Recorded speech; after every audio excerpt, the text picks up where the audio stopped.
Broiler মুরগির মাংস।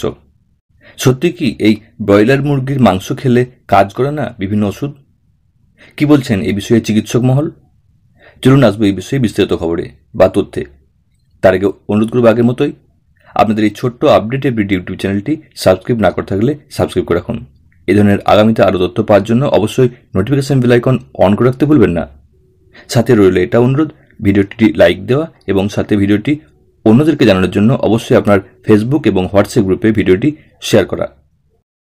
Chicken fry, chicken roast, chicken wing, chicken nuggets, কত কিছু না রয়েছে। এসবের জন্য আজকাল আর রেস্তোরাঁ যেতে হয় না। অনেকে ইউটিউব, গুগল ঘেঁটে বা নিত্য নতুন চিকেনের সুস্বাদু রান্না শিখেছেন আর প্রায় প্রতিদিনই বানাচ্ছেন বাড়িতে। শিশুদেরও অভ্যস্ত করে তুলছেন এসব খাবারে। কিন্তু জানেন কি এই চিকেন প্রীতি আপনার মারাত্মক বিপদ ডেকে আনছে? এইসব খাওয়ায় অধিকাংশ ওষুধই আপনার শরীরে কাজ করবে না। নানা রোগের ব্যাকটেরিয়ার সংক্রমণ ঠেকাতে ব্যর্থ হবে অ্যান্টিবায়োটিকও। শুধু তাই নয়, আমাদের স্বাভাবিক রোগ প্রতিরোধ ক্ষমতাও ধীরে ধীরে নষ্ট করে দিচ্ছে এই ব্রয়লার মুরগির মাংস। এমনটাই জানাচ্ছে ভারতের বিশেষজ্ঞ চিকিৎসক ডক্টর অরিন্দম বিশ্বাস। তিনি জানান, ইদানিং আমরা যত মুরগি খাই তার প্রায় সবই আসে কোনো না কোনো পোলট্রি খামার থেকে। আর প্রায় সব পোলট্রি খামারেই মুরগির স্বাস্থ্য দ্রুত বাড়াতে, বেশি মাংস পেতে মুরগির খাবারের সঙ্গে এক ধরনের অ্যান্টিবায়োটিক ওষুধ দেওয়া হয়। এই অ্যান্টিবায়োটিকের প্রভাবে মানুষের শরীরে অ্যান্টিবায়োটিক ওষুধের কার্যক্ষমতা দিনে দিনে হ্রাস পেতে থাকে।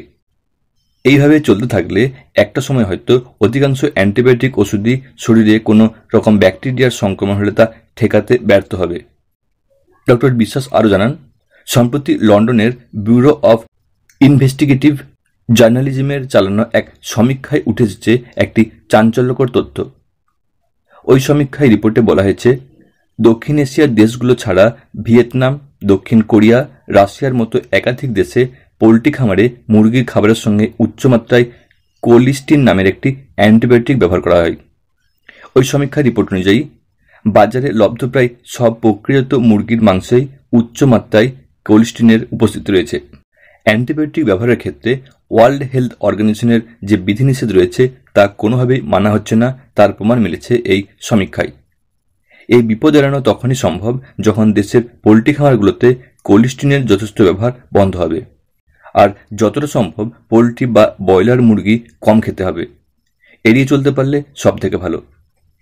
একেবারেই যদি সম্ভব না হয় সেক্ষেত্রে বেশি সময় নিয়ে রান্না করে খাওয়াই ভালো।